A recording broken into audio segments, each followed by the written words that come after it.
G'day and welcome back to the Project 200 video series. Today I'll be performing a serious upgrade to the 200's lighting, fitting a set of driving lights plus a globe upgrade for the standard headlights. The driving lights I'll be installing are from FYRLYT using a 150 watt 5000 lumen Xenophot globe. The lights are beautifully engineered and full of great ideas. They're fully water sealed but have a Gore-Tex breather to allow for heat expansion. Changing from a spot to a spread beam is a simple push and turn of the billet alloy globe holder, while the globe is replaceable without any tools by completely removing the same fitting. At this point you might be wondering why I've gone with halogen driving lights rather than HID or LED. Simple. These lights deliver the same performance as a top of the range 50 watt HID for about half the price. And unlike HID, you don't have to wait 30 seconds for them to warm up to full brightness. For the headlights, I'm going with a mild upgrade to Osram Nightbreaker Unlimited replacement globes. The Nightbreakers deliver more light than the standard globes without using any more power, but it is worth noting that they deliver the greatest benefit in projector type lights, such as those fitted to the VX and Sahara, rather than the reflector lights fitted to the GXL. The reason I'm avoiding HID for the headlights is a basic one. Without headlight washers and automatic level adjustment, it is illegal to fit HID headlight upgrades in Australia. Because of the high wattage of the FYRLYTs, it's very important to use at least 10 gauge wire for the wires from the battery to the relay and from the relay out to the lights. Begin by soldering the supplied light connectors onto the cable to the relay.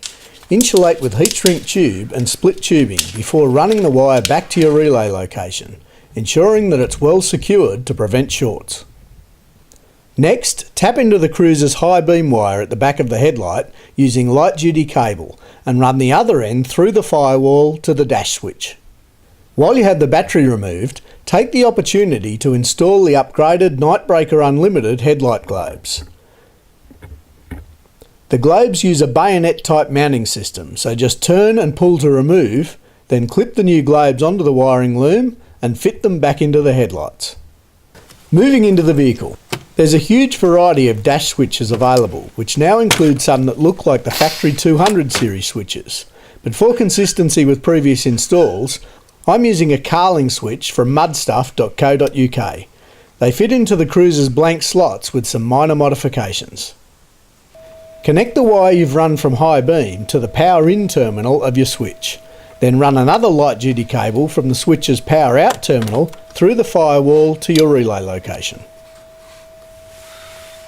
I'm using stackable relay blocks, which allow you to neatly connect more relays as more accessories are added. They can be secured using an existing bolt in the inner guard just behind the airbox, and they work with any quality relay. The relay is wired as follows. Pin 30 is power in from the battery. Pin 87 is power out to the lights.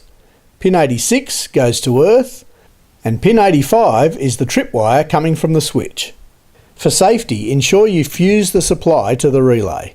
I'm using a 30 amp fuse in my accessory fuse box. With the wiring complete, it's time to mount the FYRLYTs to the bull bar.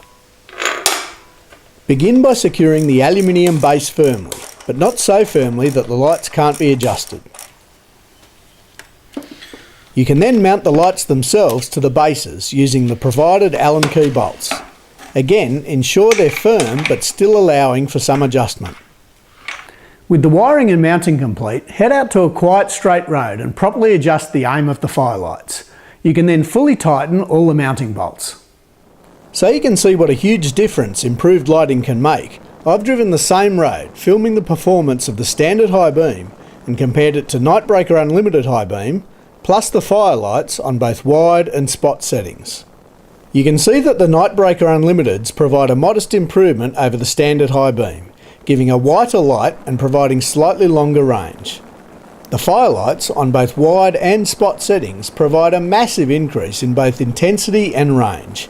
They absolutely bathe the road ahead in light, and it's hard to imagine anyone requiring brighter lights than these. Certainly on roads with signage, anything brighter would cause distraction from the reflection coming off the signs.